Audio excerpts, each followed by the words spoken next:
ने पूछा है कि ये शूद्र पैदा क्यों हो गए, ये हरिजन पैदा क्यों हो गए हैं।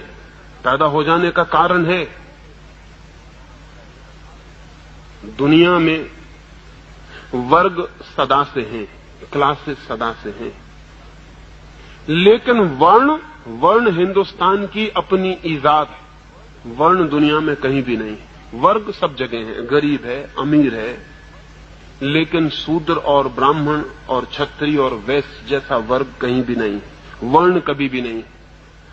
वर्ग का मतलब यह होता है कि कोई आदमी गरीब है, वो चाहे तो कल अमीर भी हो सकता है, कोई रुकावट नहीं। फ्लूइडिटी है, एक तरलता है। अमीर गरीब हो सकता है, गरीब अमीर हो सकता है।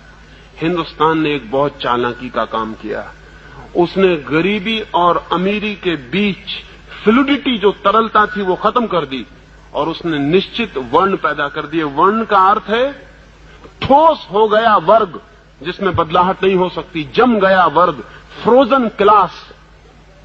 शूद्र को, गरीब को उसने कह दिया, दीन को, हीन को उसने कह दिया कि बस तू जम गया, अब तेरे भीतर से बदलाहट नहीं हो सकती, तू ऊपर नहीं जा सकता। ऊपर की क्लासेस को इससे फायदा हुआ क्योंकि नीचे की क्लासेस का कंपटीशन, प्रतियोगिता खत्म हो गई। हिंदुस्तान ने एक तरकीब ईजाद की प्रतियोगिता खत्म करने की।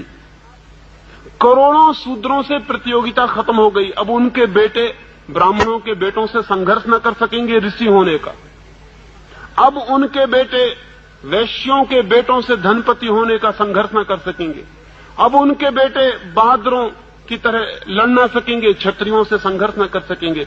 एक बड़े वर्ग को, नीचे के विराट वर्ग को हमने बिल्कुल जमा दिया और द्वार बंद कर दिए, अब तुम कहीं आ ना जा सकोगे। ऊपर के वर्गों को लाभ हुआ। फिर क्रमशः हम जमाते चले गए। शूद्र के बाद वैश्य को हमने जमा दिया और उससे कह दिया धन तेरी दुनिया है, इससे आगे तू नहीं बढ़ सकता। यश और ज्ञान तेरी दुनिया नहीं। क्षत्रिय को कह दिया कि यश तेरी दुनिया है लेकिन ज्ञान तेरी दुनिया नहीं है। और सबके ऊपर वो जो ज्ञानवान है, वो जो पंडित है, वो जो ब्राह्मण है, वो बैठ गया। ये वर्ग जमा दिए, इससे प्रतियोगिता खत्म हो गई और समाज जड़ हो गया। हिंदुस्तान को वर्ण से जितनी मृत्यु मिली, जितनी जड़ता मिली, उतनी किसी और चीज से नहीं मिली। इसका फिर परिणाम अनंत रूपों से घातक हुआ। हिंदुस्तान पर हमला हुआ। हिंदुस्तान पर हमला हुआ तो शूद्र ने कहा हमें क्या मतलब है, शूद्र को क्या मतलब है, भंगी भंगी रहेगा, चाहे मुसलमान दिल्ली में बैठे कि हिंदू बैठे कि अंग्रेज बैठे, भंगी में क्या फर्क पड़ने वाला है, भंगी भंगी रहेगा। भंगी ने कहा हमारा भाग्य तो तय है, तो कोई भी राजा हो हमें क्या हानि है, हम तो अपने चलते चले जाएंगे, जो हम करते हैं करते चले जाएंगे। हिंदुस्तान की विराट जनता वर्णों के कारण हिंदुस्तान के जीवन में अरुचि से भर गई, विरागपूर्ण हो गई। हिंदुस्तान कभी गुलाम न होता अगर हिंदुस्तान में शूद्र न होते। हिंदुस्तान कभी गुलाम न होता अगर हिंदुस्तान में वर्ण न होते। हिंदुस्तान की वर्ण व्यवस्था ने हिंदुस्तान में ऐसे तबके बांट दिए कि एक आदमी को कोई जरूरत न रही चिंतित होने की। सिर्फ थोड़े से लोगों को चिंतित थी, क्षत्रियों को, कि हम अपने राज्य को बचाएं, बाकी पूरे देश को कोई प्रयोजन न था। गरीब को क्या प्रयोजन है अमीरों के झगड़े से, कोई प्रयोजन नहीं है। वही तो अभी भी हो गया, फिर से वही हो गया। अंग्रेज हिंदुस्तान से गए, गरीबों ने सोचा था हमें कुछ मिल जाएगा, फिर उनको पता चला कुछ नहीं मिलता। अंग्रेज पूंजीपति बदल जाता है, हिंदू पूंजीपति उसकी जगह बैठ जाता है। गरीब अपनी जगह है, वो वहीं के वहीं है, उससे कोई फर्क नहीं पड़ता है। अमीरों के झगड़े हैं, ऊपर के झगड़े हैं, नीचे के आदमी को क्या मतलब है। ये हिंदुस्तान के हजारों वर्ष के शूद्रों की वर्ण व्यवस्था की टूट ने ऐसी स्थिति जमा दी कि हिंदुस्तान में कोई सामाजिक धारणा, कोई राष्ट्र, कोई नेशन, कोई भी पैदा नहीं हो सका। लेकिन जो लोग इनके विरोध में खड़े हैं वो भी मौलिक आधारों के विरोध में नहीं है। गांधी जी चाहते थे कि अछूत मिट जाए, लेकिन गांधी जी कर्म के सिद्धांत के संबंध में एक शब्द विरोध में नहीं बोले। और शायद आपको ख्याल में भी ना हो कि हिंदुओं ने जो व्यवस्था की है, हिंदुओं का दिमाग इतना सिस्टम मेकर रहा है, उन्होंने इतनी व्यवस्था की है सिद्धांतों की, सिद्धांतों के मुकाबले सिद्धांत बनाने के लिए हमसे बढ़िया लोग दुनिया में खोजने मुश्किल है। हम ऐसे गजब के सिद्धांत बनाते हैं, हम इतने कुशल हैं सिद्धांत बनाने में कि जिसका कोई हिसाब नहीं। शूद्र हमने ऐसे ही खड़ा नहीं कर दिया, हमने पूरी मनोवैज्ञानिक दार्शनिक पृष्ठभूमि बनाई। हमारा कहना यह है कि जो आदमी जैसे कर्म करता है वैसा उसे जन्म मिलता है। शूद्र वे हैं जिन्होंने पाप किए, वो शूद्र वर्ग में पैदा होते हैं। ब्राह्मण वे हैं जिन्होंने पुण्य किए हैं, वो ब्राह्मण वर्ग में पैदा होते हैं। पिछले जन्मों में जिन्होंने जैसे कर्म किए हैं उनके 4 विभाजन, और उन 4 विभाजनों में लोग पैदा होते हैं। इसलिए शूद्र भी बेचारा राजी हो गया, उसने कोई बगावत नहीं की। उसने कहा कि ठीक है, हमने पिछले जन्म में बुरे कर्म किए होंगे इसलिए हम शूद्र हो गए हैं, अब अच्छे कर्म करेंगे तो अगले जन्म में ब्राह्मण हो जाएंगे। अगले जन्म की आशा में वो आज शूद्र होने को राजी हो गया। हिंदुस्तान का शूद्र राजी है, अगले जन्म की प्रतीक्षा कर रहा है।